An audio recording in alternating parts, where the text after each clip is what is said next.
I was born with bilateral retinoblastoma, retinal cancer. My right eye was removed at 7 months of age. I was 13 months when they removed my left eye. The first thing I did upon awakening from that last surgery was to climb out of my crib and begin wandering around the intensive care nursery, probably looking for the one who did this to me. Evidently, wandering around the nursery was not a problem for me without eyes. The problem was getting caught. It's impressions about blindness that are far more threatening to blind people than the blindness itself. Think for a moment about your own impressions of blindness. Think about your reactions when I first came onto the stage, or the prospect of your own blindness, or a loved one going blind.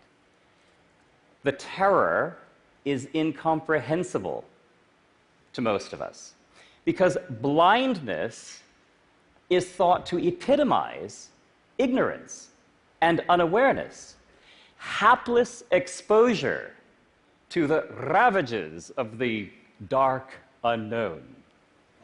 How poetic. Fortunately for me, my parents were not poetic. They were pragmatic. They understood that ignorance and fear were but matters of the mind, and the mind is adaptable. They believed that I should grow up to enjoy the same freedoms and responsibilities as everyone else.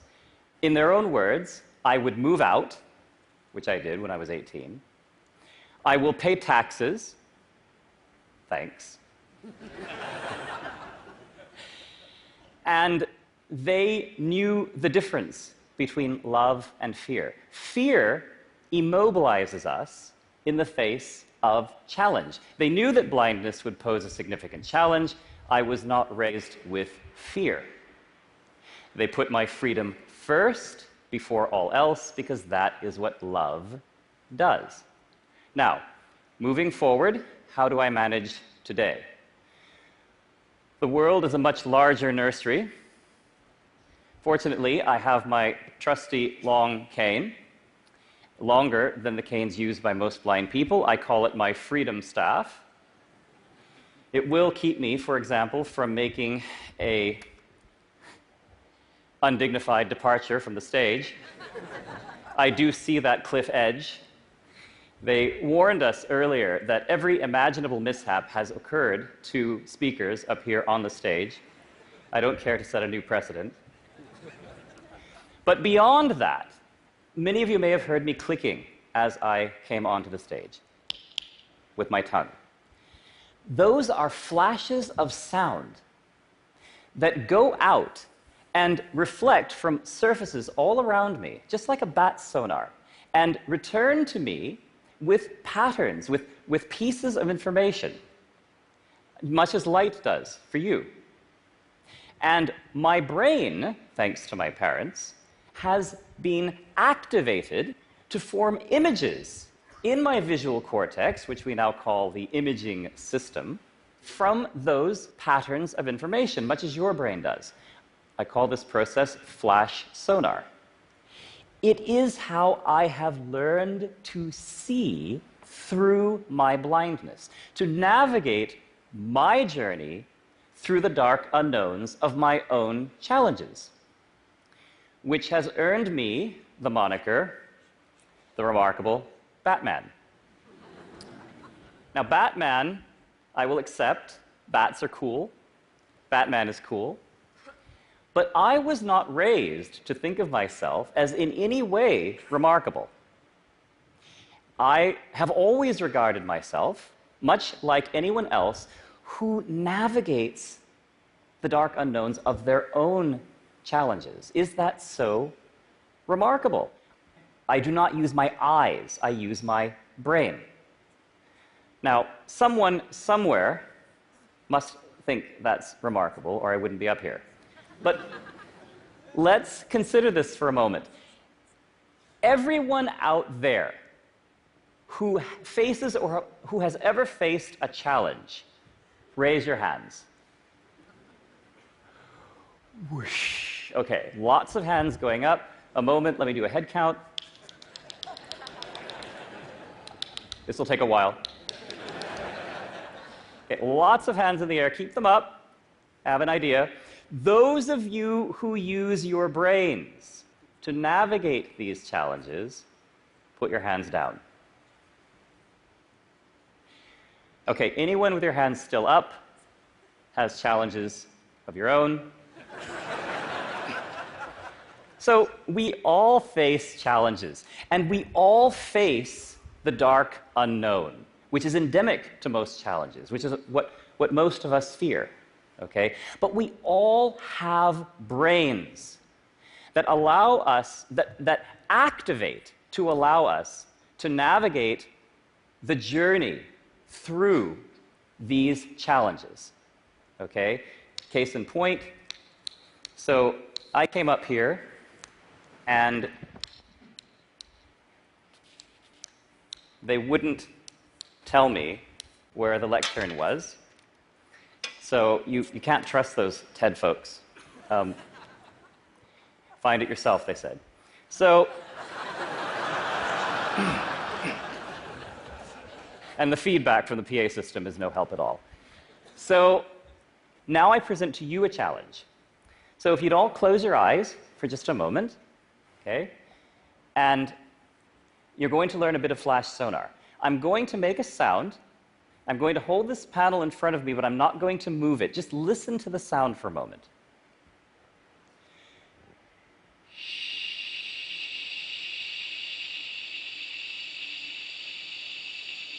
Okay, nothing very interesting. Now, listen to what happens to that same exact sound when I move the panel.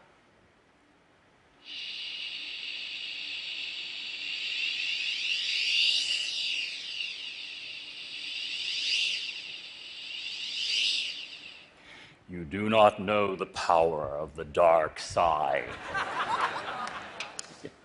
I couldn't resist. Okay, now keep your eyes closed, because did you hear the difference? Okay, now let's be sure. For your challenge, you tell me, just say now, when you hear the panel start to move. Okay? We'll relax into this.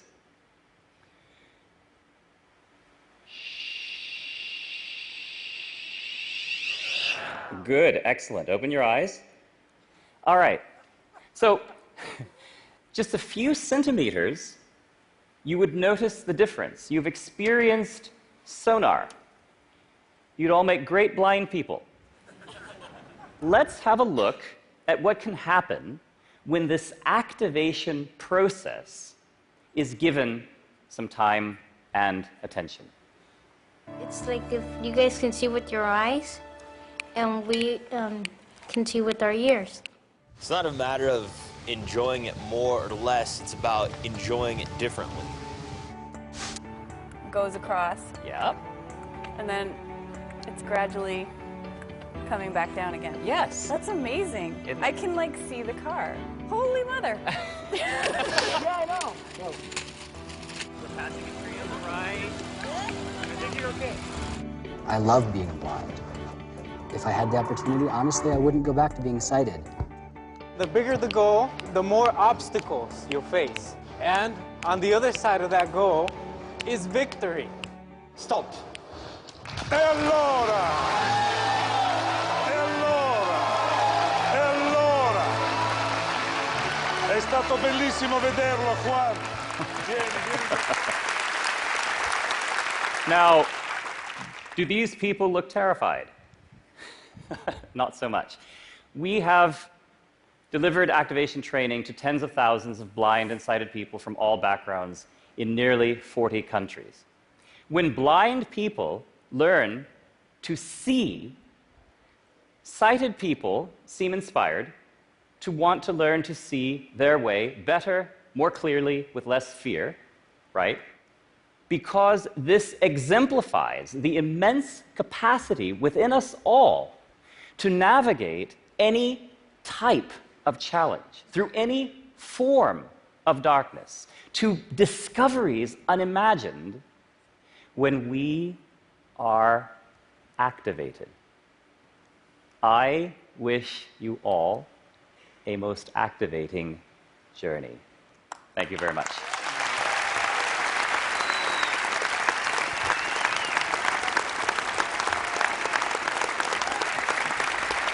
Daniel, my friend, that, as I know you can see, is a spectacular standing ovation at TED. And thank you for an extraordinary talk.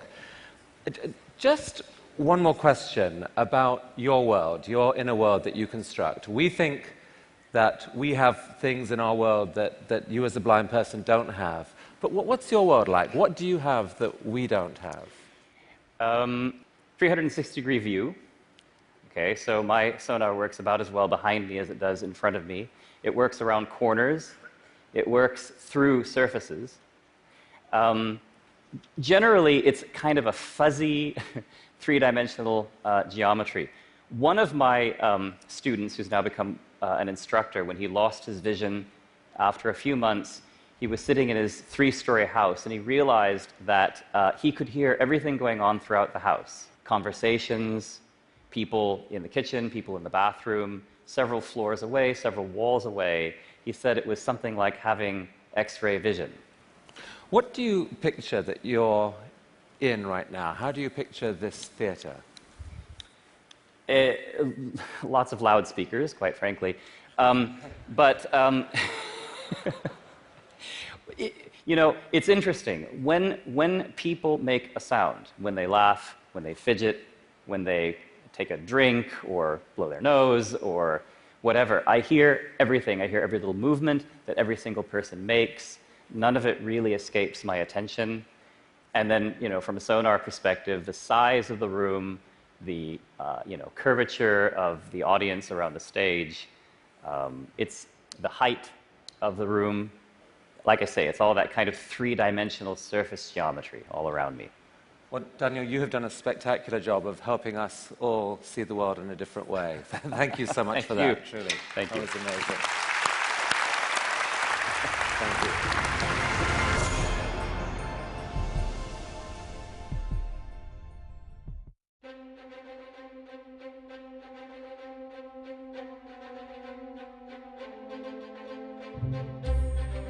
The Rolex Awards for Enterprise honor extraordinary individuals who believe one person can make a profound difference.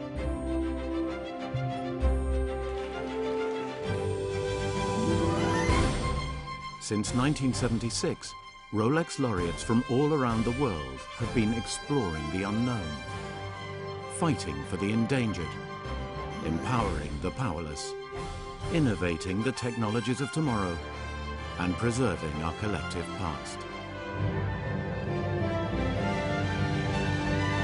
Their passion and determination show that anyone can change everything.